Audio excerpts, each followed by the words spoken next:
Assalamualaikum warahmatullahi wabarakatuh. Perkenalkan, nama saya RTS Mutmainah dengan NIM 204210275. Program Studi Pendidikan Guru Madrasah Ibtidaiyah Fakultas Tarbiyah dan Keguruan. Di sini saya diberi tugas untuk membuat video mengenai landasan pengembangan kurikulum oleh dosen pengampu Ibu Ica Wandari Anisya SPD MPD, mata kuliah Kurikulum Pendidikan. Langsung saja yuk ke pembahasannya. Let's go. Pengembangan kurikulum pada hakikatnya adalah proses penyusunan rencana tentang isi dan bahan pelajaran yang harus dipelajari serta bagaimana cara mempelajarinya. Namun demikian, persoalan mengembangkan isi dan bahan pelajaran serta bagaimana cara belajar siswa bukanlah suatu proses yang sederhana. Sebab menentukan isi atau muatan kurikulum harus berangkat pada visi, misi, serta tujuan yang harus dicapai. Pengembangan kurikulum merupakan kegiatan yang sangat kompleks yang memerlukan dasar-dasar pertimbangan bagi pengambilan keputusan yang mendalam dan mendasar. Sebelum saya membahas ke landasan pengembangan kurikulum, saya ingin membahas sedikit mengenai pengembangan kurikulum. Pengembangan kurikulum pada hakikatnya adalah proses penyusunan rencana tentang isi dan bahan pelajaran yang harus dipelajari serta bagaimana cara mempelajarinya. Namun demikian, persoalan mengembangkan isi dan bahan pelajaran serta bagaimana cara belajar siswa bukanlah suatu proses yang sederhana. Sebab menentukan isi atau muatan kurikulum harus berangkat dari visi, misi, serta tujuan yang harus dicapai. Pengembangan kurikulum merupakan kegiatan yang sangat kompleks yang memerlukan dasar-dasar pertimbangan bagi pengambilan keputusan yang mendalam dan mendasar. Seperti halnya dalam menentukan tujuan pendidikan yang harus dicapai oleh suatu sekolah, harus ditindaklanjuti dengan pengambilan keputusan yang cermat dalam menentukan mata pelajaran serta konten atau bahan ajar yang harus dimasukkan dalam kurikulum. Untuk itu, maka pentingnya ditetapkan landasan-landasan pendidikan yang mendasari pengembangan kurikulum.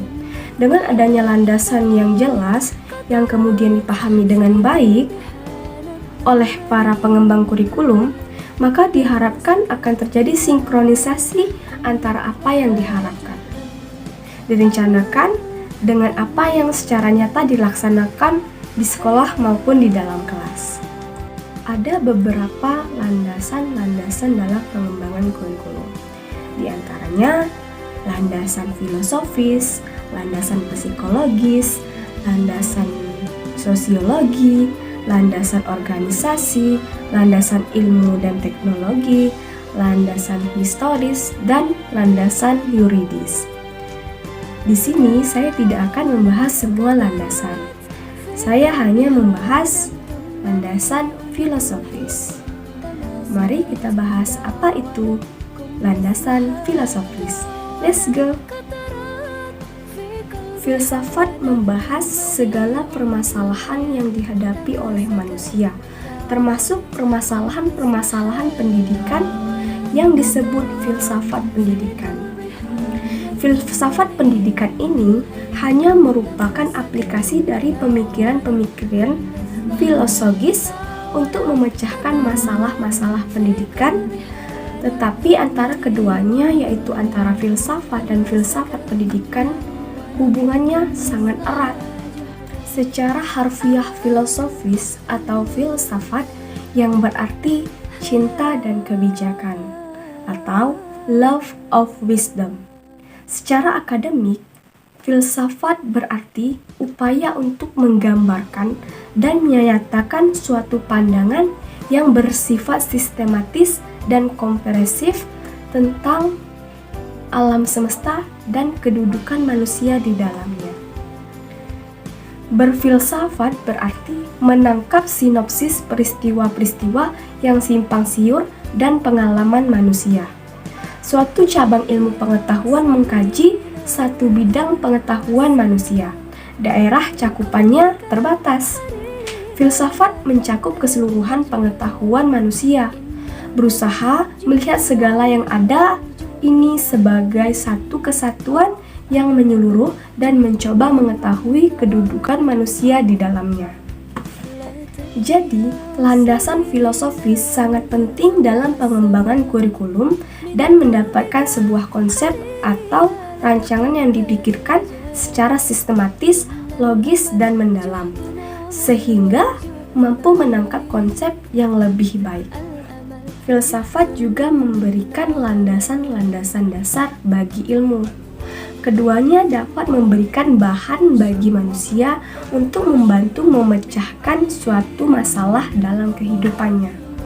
Ada 3 cabang besar filsafat, yaitu metafisika, yang membahas segala yang ada di alam ini.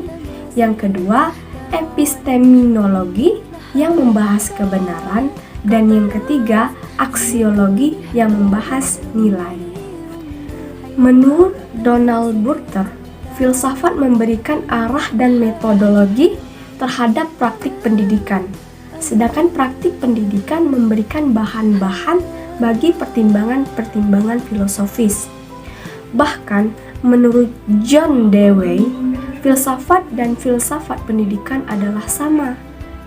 Sebagaimana juga pendidikan menurut Dewey sama dengan kehidupan.